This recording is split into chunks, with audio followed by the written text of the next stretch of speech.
अध्याय 10 और ज़्यादा चाहिए, कुछ काम जो आपको करने चाहिए। हो सकता है कि कई लोग मेरे 10 कदमों से संतुष्ट न हो। उनकी नज़र में यह फ़िलॉसफ़ी ज़्यादा है और इसमें काम की बातें कम हैं।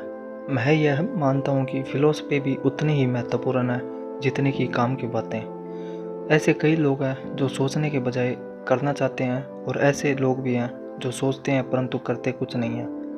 मैं यही कहूँगा कि मैं दोनों प्रकार के लोगों का संयोग हूँ। मैं नए विचारों को पसंद करता हूँ और मैं काम करना भी पसंद करता हूँ। तो उन लोगों के लिए जो किस तरह शुरू करें के बारे में कुछ मार्गदर्शक बातें जानना चाहते हैं, मैं संक्षेप में कुछ ऐसी बातें बताऊँगा जो मैं करता हूँ। आप जो कर रहे हैं वह करना बंद कर दें। दूसरे शब्दों में अवकाश लें और यह आकलन करें कि कौन सी चीज़ काम आ रही है और कौन सी चीज़ काम नहीं आ रही है। पागलपन की परिभाषा यही है कि आप वही चीज़ करते चले जाएं और अलग परिणाम की अपेक्षा करें। जो सफल नहीं हो रहा है वह करना बंद कर दें और कुछ नया करने की खोज करें। नए विचारों की तलाश करें। नए निवेश के विचारों के लिए मैं पुस्तक की दुकानों में जाता हूँ और अलग अलग और अनूठे विषयों पर पुस्तकें ढूंढता हूँ। मैं उन्हें फार्मूलों का नाम देता हूँ। मैं कैसे करें पुस्तक उस फार्मूले के लिए खरीदता हूँ जिसके बारे में मैं कुछ भी नहीं जानता। उदाहरण के लिए मैंने एक पुस्तक की दुकान में जोएल मोस्कोविट्ज की पुस्तक द 16% सॉल्यूशन देखी। मैंने वह पुस्तक खरीदी और वह पढ़ी। तत्काल काम करो। अगले गुरुवार को मैंने बिल्कुल वही किया जो पुस्तक में कहा गया था। मैंने हर कदम पुस्तक के अनुसार उठाया था। वकीलों के ऑफिसों या बैंक में मैंने रियल एस्टेट के सौदों के साथ भी यही किया है। ज़्यादातर लोग तत्काल कदम नहीं उठाते हैं या वे एक तरह की इस बात का इंतज़ार करते रहते हैं कि कोई आएगा और उन्हें बताएगा कि उनके द्वारा सीखा गया नया फार्मूला गलत है और उसका अनुसरण करना बिल्कुल बेकार है। मेरे पड़ोसी ने मुझे बताया कि मेरा 16% का फार्मूला क्यों बेकार है। बहरहाल मैंने उसकी बात पर इसलिए ध्यान नहीं दिया क्योंकि उसने कभी ऐसा करके नहीं देखा था। किसी ऐसे व्यक्ति को खोजें जिसने वह किया हो जो आप करना चाहते हैं। उन्हें लंच पर ले जाएं, उनसे टिप्स लें, व्यवसाय की बारीकियां समझें। अपने 16% के प्रमाण पत्रों के लिए मैं काउंटी टैक्स ऑफिस गया और मैंने वहां पर काम करने वाली सरकारी कर्मचारी को खोजा। मैंने यह पाया कि वह भी इनमें निवेश करती है। तत्काल ही मैंने उसे लंच का न्योता दे दिया। उसने रोमांचित होकर मुझसे यह समझा दिया कि इसे कैसे करना है और उसने अपना पूरा ज्ञान मेरे सामने परोस दिया। लंच के बाद उसने पूरे दिन मुझे वह जगह दिखाई जहां मैं इस तरह का सौदा कर सकता था। अगले दिन तक मैंने उसकी मदद से 2 बड़ी जायदादों को पा लिया था और मैं तब से उन पर 16% की दर से ब्याज कमा रहा हूँ। मुझे पुस्तक पढ़ने में 1 दिन लगा, कदम उठाने में 1 दिन लगा, लंच में 1 घंटा लगा और 2 बड़े सौदे करने में केवल 1 दिन लगा। कक्षाओं में भाग लें और टेप खरीदें। मैं अखबारों में नई और रोचक कक्षाओं की खबर खोजता रहता हूँ। इनमें से कई तो मुफ्त होती है या उनकी फीस बहुत कम होती है। मैं जो सीखना चाहता हूँ उस विषय पर मैं महंगे सेमिनारों में भी जाता हूँ। मैं इसलिए अमीर हूँ और मुझे इसलिए नौकरी करने की कतई ज़रूरत नहीं है क्योंकि मैंने इस तरह के पाठ्यक्रमों में भाग लिया है।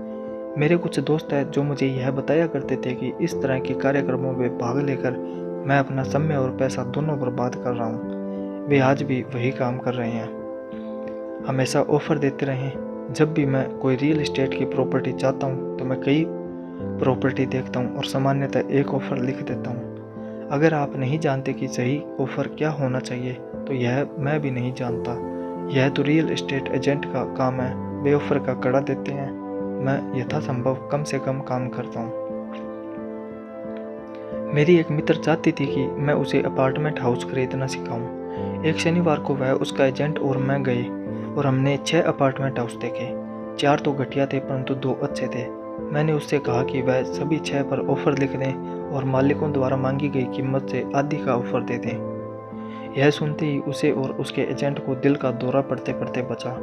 उनके हिसाब से यह बदतमीजी होगी और इससे मकान मालिकों को बुरा लग सकता था, परंतु मैं वास्तव में नहीं सोचता कि एजेंट इतना कठोर श्रम करना चाहता था।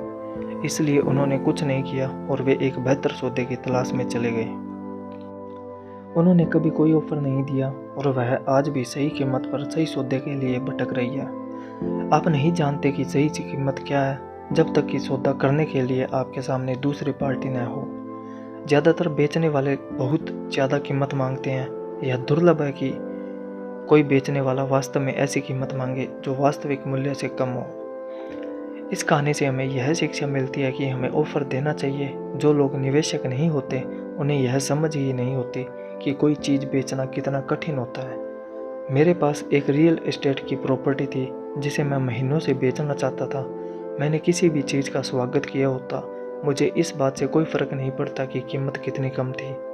उन्होंने अगर मुझे 10 सूअरों का भी ऑफ़र दिया होता तो भी मैं खुश हो गया होता। ऑफ़र की कीमत से नहीं, बल्कि इस बात से कि कोई तो मेरी प्रॉपर्टी में रुचि रखता है। इसके जवाब में मैं बदले में पूरे के पूरे सूअर फार्म को हासिल करने की कोशिश करता हूँ। तो यह खेल इस तरह से खेला जाता है। खरीदने और बेचने का खेल बड़ा मज़ेदार होता है, इस बात का हमेशा ध्यान रखें। यह मज़ेदार है और यह केवल एक खेल है। ऑफ़र देते रहें, कोई तो कभी ही हाँ कहेगा। और मैं हमेशा अपने ऑफ़र में बचाव की वाक्य डाल देता हूँ। रियल एस्टेट में मैं हमेशा अपने ऑफ़र में यह लिखता हूँ कि बिजनेस पार्टनर के अनुमोदन के बाद ही यह समझौता अंतिम माना जाएगा।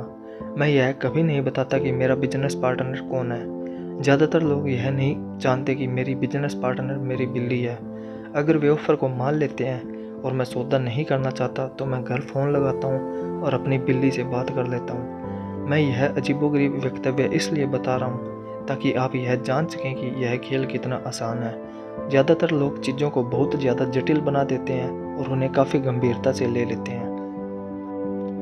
एक अच्छा सौदा खोजना या सही बिजनेस ढूंढना, सही लोग या सही निवेशक ढूंढना दरअसल डेटिंग की ही तरह है। आपको बाजार में जाना होता है और बहुत से लोगों से बात करनी होती है और बहुत से ऑफ़र देने होते हैं। कई ऑफ़रों का जवाब देना होता है, चर्चा करनी होती है, अस्वीकार या स्वीकार करना होता है।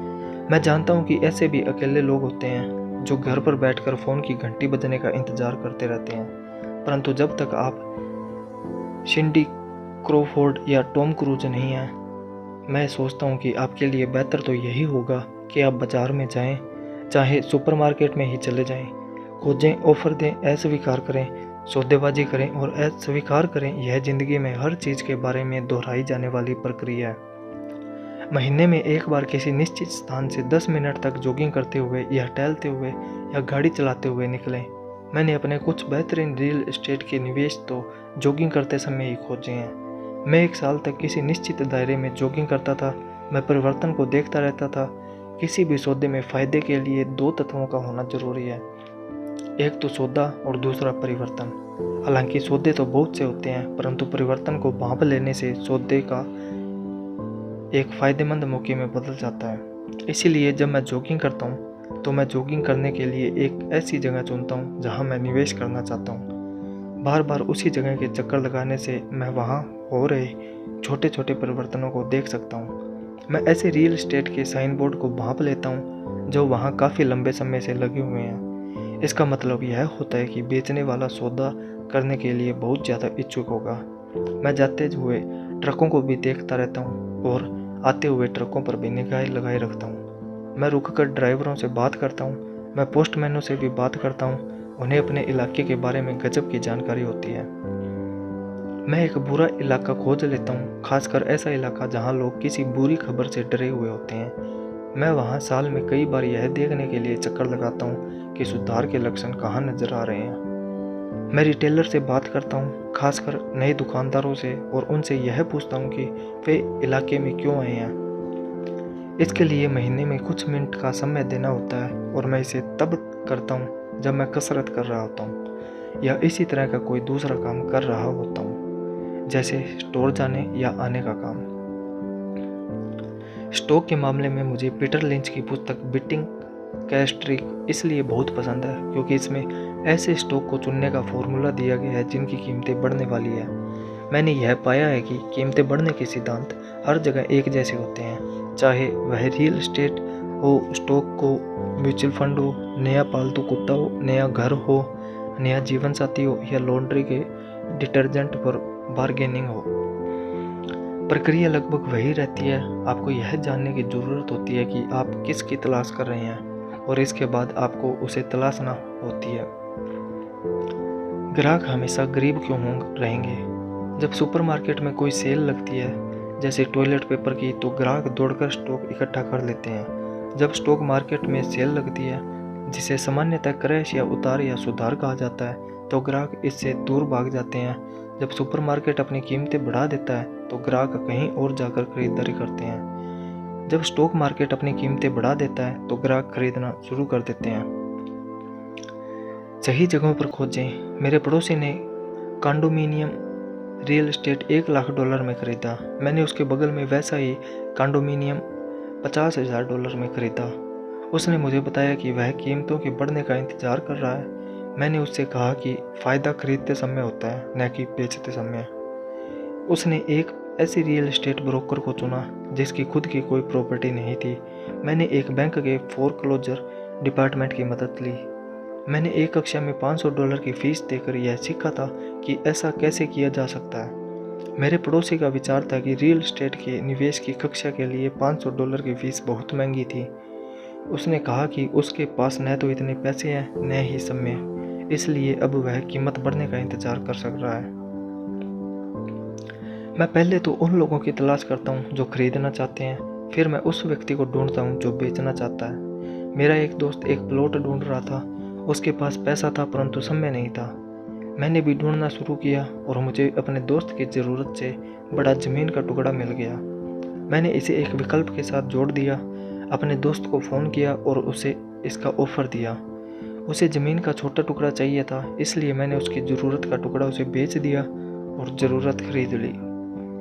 ज़मीन का बाकी बचा हुआ टुकड़ा मैंने मुफ्त में ही अपने पास रख लिया। इस कहानी से हमें यह शिक्षा मिलती है कि एक खरीदो और उसके टुकड़ों में बांट दो। ज़्यादातर लोग अपनी हैसियत के मुताबिक सामान की खोज करते हैं, इसलिए वे कम सामान की ज़्यादा कीमत चुकाते हैं। छोटे विचार वाले लोगों को बड़े अवसर नहीं मिलते, इसलिए अगर आप ज़्यादा अमीर बनना चाहते हैं तो पहले तो बड़े विचारों को सोचना शुरू करें।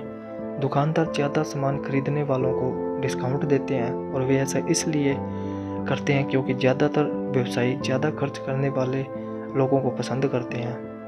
अगर आप कम खर्च भी करते हो तो भी आपको हमेशा बड़े विचारों को ही सोचना चाहिए। जब मेरी कंपनी को कंप्यूटर खरीदने थे तो मैंने अपने बहुत से दोस्तों से फ़ोन पर पूछा कि क्या उन्हें भी कंप्यूटर खरीदना है। हम सब मिलकर कई डीलरों के पास गए और एक बढ़िया सौदा कर लिया क्योंकि हमें बहुत से कंप्यूटर खरीदने थे। मैंने यही शेयरों के साथ भी किया है। छोटे लोग हमेशा छोटे ही रहेंगे क्योंकि उनकी सोच छोटी होती है। अकेले काम करें या फिर काम ही न करें। इतिहास से सीखें। स्टॉक एक्सचेंज की सभी बड़ी कंपनियां छोटी कंपनियों के रूप में शुरू हुई थी। कर्नल सैंडर्स तब तक अमीर नहीं हुए थे जब तक 60 साल की उम्र में उन्होंने अपना सब कुछ नहीं गंवा दिया था। बिल गेट्स 30 साल से भी कम उम्र में दुनिया के सबसे अमीर लोगों में से एक है। सक्रियता हमेशा निष्क्रियता को हरा देती है। अवसर पहचानने के लिए कुछ ही चीज़ें हैं जो मैं करता आया हूँ, अब भी कर रहा हूँ। इनमें से कुछ सबसे महत्वपूर्ण शब्द है किया और करो, जैसा इस पुस्तक में कई बार दोहराया जा चुका है। संपत्ति के पुरस्कार को पाने से पहले आपको सक्रिय होना पड़ेगा, तो आप काम पर जुट जाएं अभी से ही।